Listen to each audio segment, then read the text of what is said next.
Hey, I'm Russell Leeds. And I'm Anna Leeds. And welcome to the Property Investors Podcast. On this week's show, we're going to be discussing Airbnb nightmares. This is where Airbnb or service accommodation goes wrong.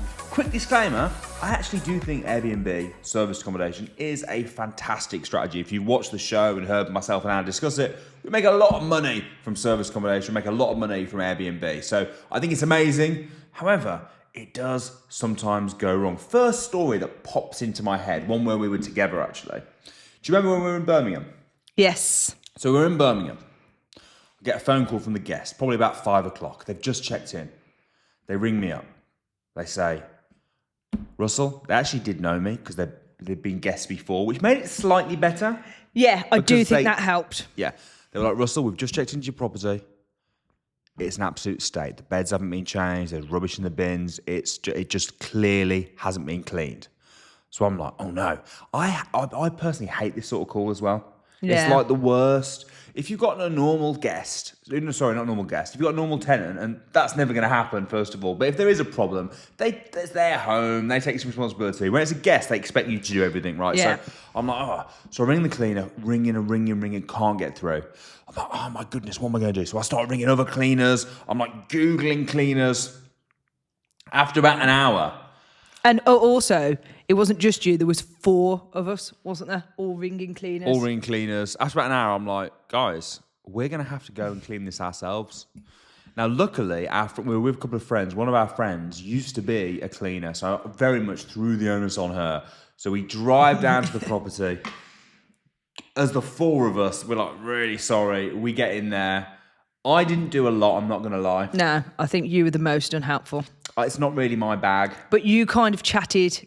I appeased the client. I was the point of contact. Yeah. Yeah. Ellen did most of the work, really. She did. So we go through, we clean the property, and we left. And it's just like, that would never happen with a normal property, right? And the cleaner just forgotten about it. I don't know, gone to a party or something, turned the phone off. I was just like... We're so lucky that we actually could go because we happened to be near the property. That property actually is nowhere near where we actually live. No. We were up visiting friends. So that could have been a real disaster. Yeah, and that has happened. That was the ones we were... But it's happened when we haven't gone as well. Yes. We had one of our ones down in London where the cleaner didn't go in.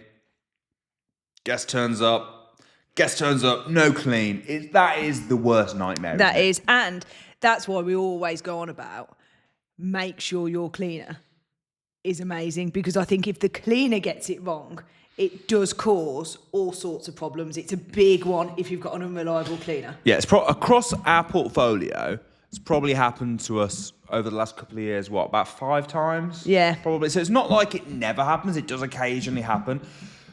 And you're relying on staff, aren't you? It's the same as when... If you run a coffee shop, I know when we first got married, you worked at Marks Spencer's. Yeah. I suppose from the manager's point of view, if a person from the team didn't turn up, that could be problematic. It's the same as that, isn't it? Yeah. The worst is when they don't tell you, though. Yeah. Just don't turn up, don't do it. So the problem's just dropped on you. So what's the lesson there? How can you make sure that this... Because that is one of the worst nightmares. Yeah, it is. One of the issues, cleaner doesn't turn up. What's the lesson? How can you make sure that doesn't happen, or at least happens as infrequently as possible? Because it leads to all sorts of bad things. It leads to bad reviews. Yeah. Well, here, actually, let's tackle that first straight on. We've never had a bad review from it. No, we haven't.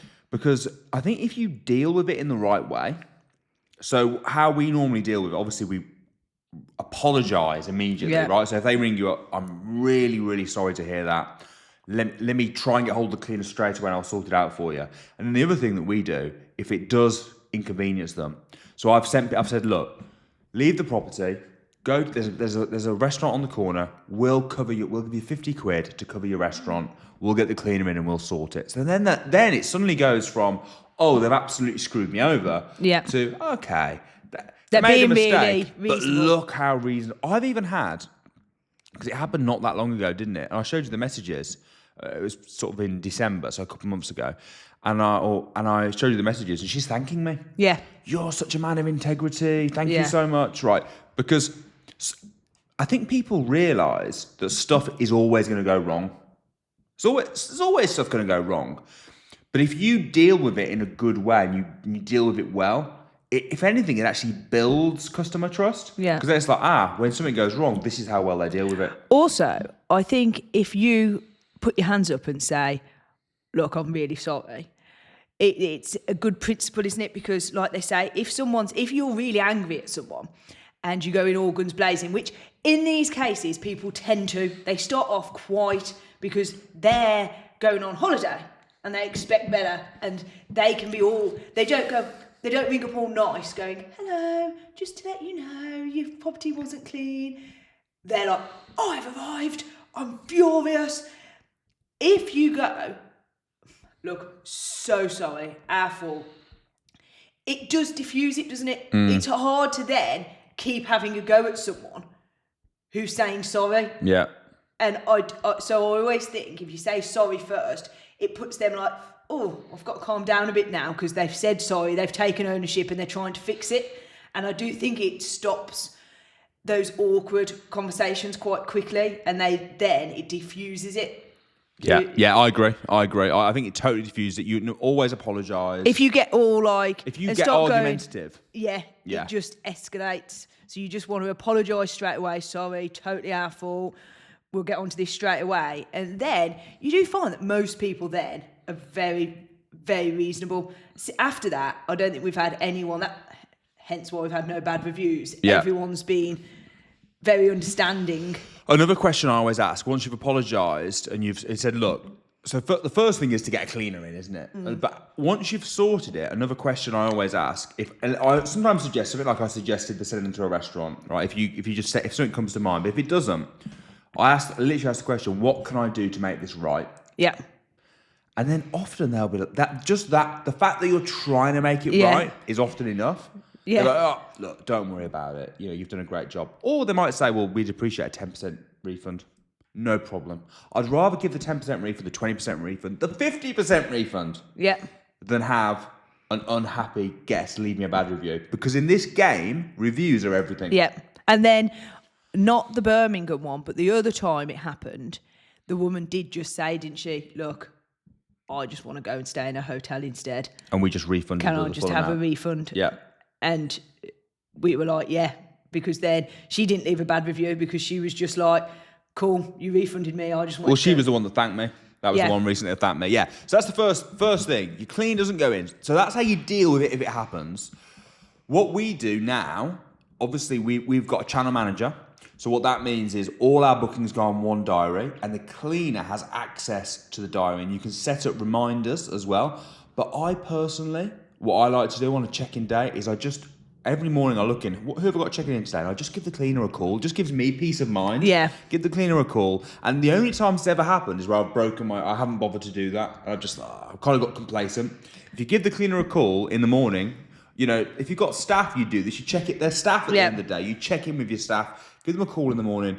Hey, just check in. You've got this property and this property. And the other cleaner, you've got this property. And just check in on them and make sure that they're actually going to go in and sort it. So that's my top tip, I suppose, for avoiding that. Now, next issue. I have one more tip with cleaners. Sorry. You're cutting in on me to offer more value to these guys. What are you doing? Go on. No, only a quick tip on cleaners is... It better be a quick tip.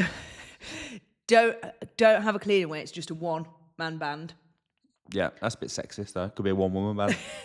Because I think then it does happen more often, because then they actually will be sick and there's no cover. Oh, I'm ill today. So what's the sweet spot? I wouldn't go for like a big company, like because they're chain. too expensive. I think I agree with you, but I think the sweet spot is where there's like 2 or 3. Yeah. So, some of our cleaners are one-woman bands, but they've got cleaner friends and they cover one another. Yeah. So it's kind of not, but it is. Do you know what I mean? Yeah. So yeah, but yeah, you want someone that's got cover, or it's going to take ownership and can sort cover if they can't. Yeah, because they're normally, even if a mistake happens, or they can call in someone else. Yeah, I agree. Which does help. I agree. All right, next issue. Very similar issue, but kind of the opposite. Another one I had a phone call from a guest. Turned up the property. It's disgusting. I want a refund. I'm not happy, right? However, they were lying. Oh, yeah. Actually, the property was spotless. right? Yeah. So how do you know when it's good and when it's bad? How do you know, Yeah. right? So the first thing that I always say when they ring up and they say this, and again, I think this has only happened to me once, but Yeah. it's still possible to happen. But I've known other people that this has happened to as well. So the first thing is, look, really sorry to hear that. Let me get in touch with the cleaner and find out what's happened, right? So before I kind of make a judgment on it, I apologise that they're upset, but I'm not saying, oh yes, the house is disgusting. It's just I'm really surprised and sorry to hear that. Do you know what I mean? Yeah. So it's not, you're not admitting liability, but you're still apologising. Then try and get in touch with the cleaner. What I get my cleaners to do now after this happened is when they finish the clean, they just do a quick video going around showing the whole property. They don't send it me, but they just got it on their phone. Yeah. So and they look. The reason that I did this is luckily when this person lied, my cleaner had already done that. I didn't know, but they were doing it after every clean anyway because they've had it before with service accommodation as well. Where the guests are trying it on. So they do this. They go around and film. And then I went back to they showed me, they were like, no, it's spotless. Here's the video showing every room going round.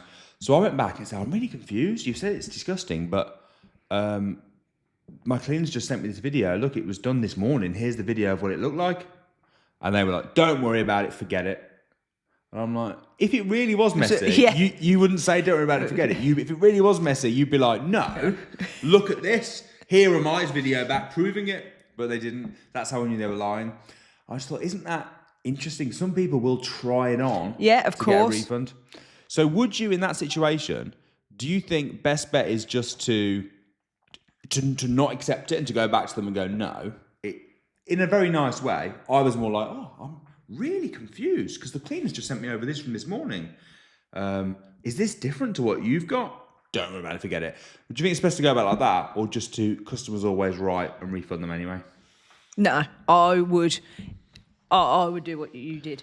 I think you've definitely, if you've got the evidence that they're lying, you don't have, like you say, if he said, don't worry, forget about it, you don't have to continue it and go, no, I'm not forgetting about it. You've obviously lied here. Yeah, don't call them out being a liar. Yeah. But just sort of let it go. Yeah. Yeah, I agree. Because the problem is, again, you're a little bit in a predicament if you push, they could leave a bad review. Yeah, you don't want to annoy them. You don't want to annoy them, but you just want to politely say, we know that isn't actually the case. Yeah. In the nicest way you can possibly do it. You want to let them off the hook being a liar. Yep. But without being a pushover. Yeah. I wouldn't just, if you got clear evidence and you know they're lying, no, there's no way I'd give a refund. Yeah, I agree. All right, so that's another slight issue. Right, here's another one that I had. This was a bit of a nightmare as well. Again, it was a why have we got so many essays far away? I know. Very frustrating. I wonder if you're thinking of the one I'm thinking of. The key.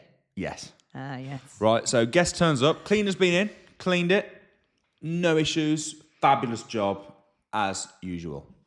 Guest arrives, key safe won't open. Can't get in. So they ring me up. They're like, oh, we've got there, the key safe doesn't open, I can't get it to open. I was like, so I rang the cleaner. She's now gone away. She wasn't around. I couldn't get her to go over and let them in. So I had to. I had a key. I had to pay one of my staff. Yeah. I mean, if you didn't have staff, it would be you going. I had to pay one of my staff to come to me, get the key, drive 2 hours there, drive 2 hours back. Yeah. To drop off the spare key that I had. So what had happened? The key safe had just broken.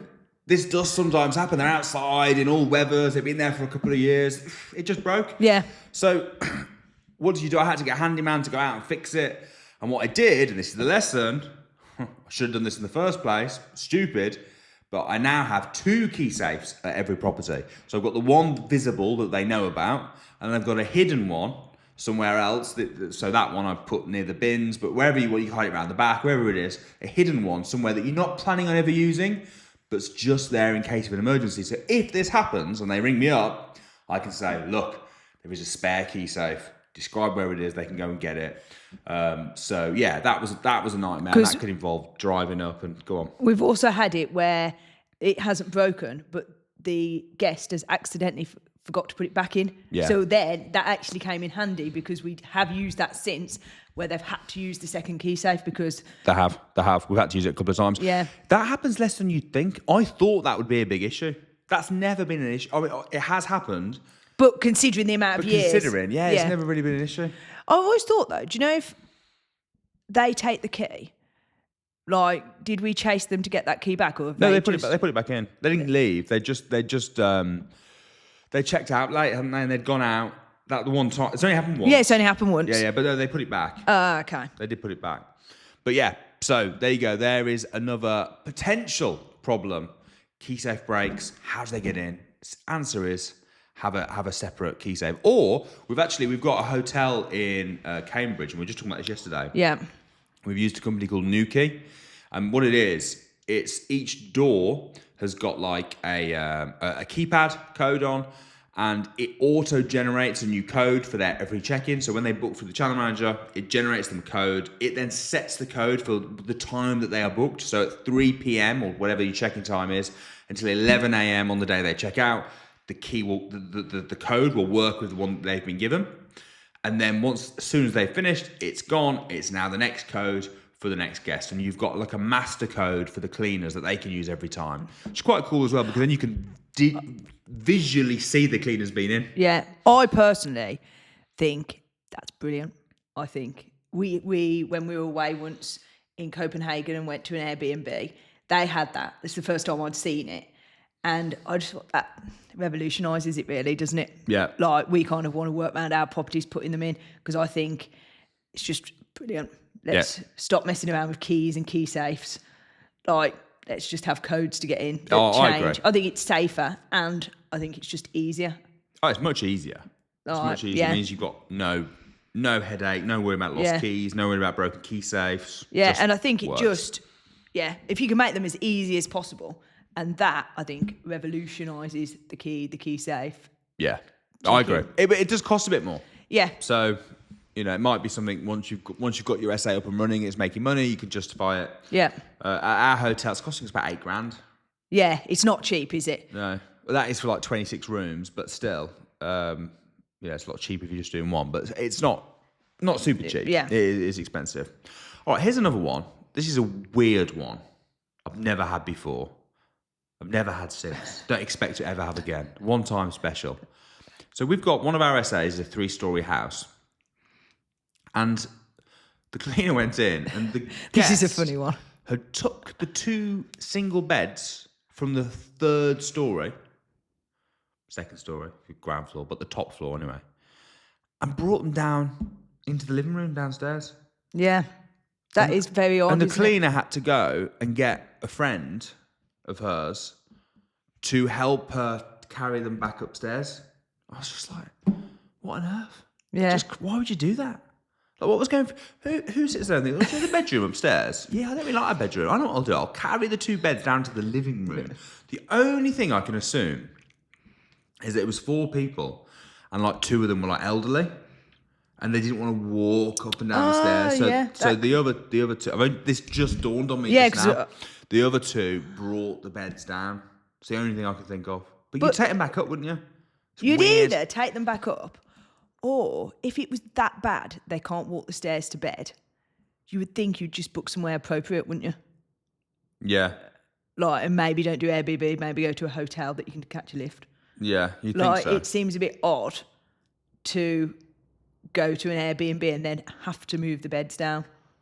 But that does seem one of the only logical reasons, because how weird. And like you say, it did cause us problems, because then the cleaner couldn't do it on her own and had to, who moves a whole bed down? When you think about that, that is just ridiculous. Yeah, it is ridiculous. And also, thinking of that property, those 2 single beds would have taken up pretty much the whole lounge. You'd be stepping over the beds. She sent me a picture. She was like, what the hell should I do? I was like, oh, you have to take it back. Have you got... She's like, I can't do it on my own. So have you got a friend or anyone that can help you? She was like, oh, I can try. But it's crazy, isn't it? Yeah, just... Absolutely crazy. Weird. The interesting thing as well is if you're looking for... Talking about the key safe situation, the new key. If you're looking for good reviews, I saw a study on hotels... And 90% of a customer's hotel or service accommodation experience, 90% of how much they enjoy it, is dependent on the check-in experience. Yeah. right? So if you have a good check-in experience, you're very, very likely to enjoy your whole stay, and you're very likely to let little things go. Yep.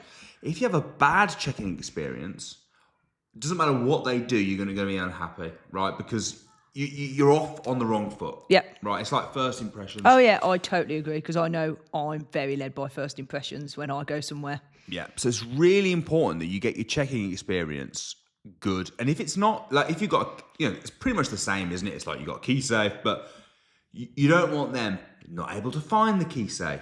No. You don't. So make sure when you send your check-in instructions, you give really clear instructions of where it is, what it is. Any problems at this stage is going to put them off the whole stay. Yeah. And make them leave you a bad review, which is why I like the new key so much, because I just think it makes it so simple. Yeah. It's just like, here's your code. You haven't got to, it's on your door. Yeah. Right Can't there. really go wrong, can it? I don't really see how it could possibly go wrong. No. But even things like, I went to a hotel conference the other day, just internal one, and the signposts to the room, we were in the Windsor suite. So I was told, you're in the Windsor suite. So I get in, it's like Windsor suite and a load of others were to the left. So I turned left and I just a dead end. I was like, oh. So I went back, I was like, it must be this way. So I walked that way and it was like, now Windsor suite is left. And it was wrong again. It wasn't wrong, but it was just so sort of ambiguous. And so you had to guess, and I kept getting it wrong. And I'm still knocked. It's so little. It's such a nothing thing. I'm still a bit knocked about it now. It's like, why is the sign so rubbish? Like, why is it so hard to find the damn room? I'm laughing because if you think that was bad, what about when we just went skiing and we tried to find the ski room? Oh, yeah. And they just went, go down there to the ski room. And about 15 minutes later, we'd traipsed the whole hotel and would still try and find the ski room. And it was like in the weirdest place, like through a door that you'd never think to open. And so because we missed that door, we just kept walking and walking. Again, there was no signs. No. And it was the way they just went. But you know what? Down there, the ski room. Interestingly, that was even worse, right? But because it happened mid-stay, I was cool with it. Yeah, because we liked them so much. But actually, that was really bad service. It was bad service. But I was already at the hotel. It was a lovely 5-star hotel. Love the hotel. Let them off that. Yeah. This thing happened at the very beginning. That's why the beginning is so important. Yeah. But one of the things I love about service accommodation is the check-in experience. I think there's two ways to do good check-in, and they're the exact opposite of each other. Okay. You've got the totally self-reliant check-in, which is what service accommodation is. I don't have to talk to anyone. I don't have to see anyone. I can just let myself in. I can just turn up, put my keypad in, bang, I'm in. Great. The other is what you get in a 5-star hotel, where it's really, you just rock up and they show you to the room immediately and they help you bring your bags up and they do everything for you. They're the best. The worst is everything else, which is kind of halfway house in the middle. Do you know when you go to a Hilton and then you're big queue and then it's like, and then you get to the front and then it's like, right, what's your name? I was just, why have I got to give you this? Why have I got to give you this crap? Where's your passport? Where's the credit card? The one that you paid? I haven't brought the one I paid for. Oh, well, I can't let you in then. Yeah. Do you know what I mean? Like that in between stage. And then they're like, right, here's your room key. And then you have to walk off miles. It's like, it's so frustrating. Yeah. And that's going to cause bad reviews. Whereas with SA, obviously we can't go the heavy touch one. We can't do the check them in. Well, you could do if you lived on site. But there's no point because it's just as good to let them do everything themselves. And actually, talking on that topic, I was just thinking to myself about bad Airbnb experiences. But I was thinking of my personal all right, go on. Bad experience. So we do quite a few Airbnbs just because we like to go and see how other people run them and things. Remember the one we went to in Worcestershire? And we went away with friends. So we thought, I know what we'll do. We'll Airbnb a big house. It's like a mansion, wasn't it? Yeah. It looked and was incredible. Now, I'm not for, because you just went, well, if you live close, go and check them. No. I don't want to be personally welcomed. But you say that, right? But what about, do you remember we went to the Isle of Wight? Yeah. They were living on site. Yeah. They were really good. Maybe there's a limit. Yeah, but the reason that you didn't like these people isn't because they were there on site. It's because they were so intrusive. Yeah, it's like, that's what leave I mean. me alone. It felt like you were staying in their house. Well, they were opposite, weren't they? Yeah. And they'd built this house. They'd built the whole... It was a very interesting plot, actually. They'd built all the 6 houses, but they should never have Airbnb'd one because they clearly were too precious about it. Yeah. And they were so, they took you round each individual thing, which you might think, oh, that's great, because now we know instantly how to work the TV. But they were like, damage that will cost you. Oh, someone damaged that pool table, that cost them. And it became like the joke of the, if the kids dropped a cushion on the floor, everyone was going, oh, that will cost us. And then your car alarm went off at like 7 a.m, and all 4 of us adults got messages from them. What's going on? Is that the smoke alarm? What's happening? What are you doing over there? And we've heard the kids running around screaming. What's going on? Oh, it was just. So you want to be left alone, don't you? Too much. You don't want a tour. No, and I'm not for. You can say it's nice to be met by them. I never want them. I'm more probably thinking hotels. Do you remember we went to LA and we stayed at the Grand something on in Santa Monica Beach? Yes. And we check in and they go, oh, take your bags up to your rooms. They took the bags up to the room. And we got into the room, and it wasn't. Sorry, I can't go. It wasn't a big suite or anything. It was just a normal room, wasn't it? Yeah. And the guy said, hey, "Would you like a tour of your room?" So I'm thinking, obviously not. I don't know why. I was like, "Yeah, please." And he looked a bit surprised. He was like, yeah. "Oh." So he's like, "Well, this is the bed." I was like, "Oh yeah, it's the bed, yeah." This is it was the most bathroom. awkward Bathroom, yeah. 5 minutes of That's my about life. it. Yeah. Because he felt awkward, so started saying things like, "This is where the toothbrushes are." Yeah. Because he was trying to think it was a bed and a bathroom.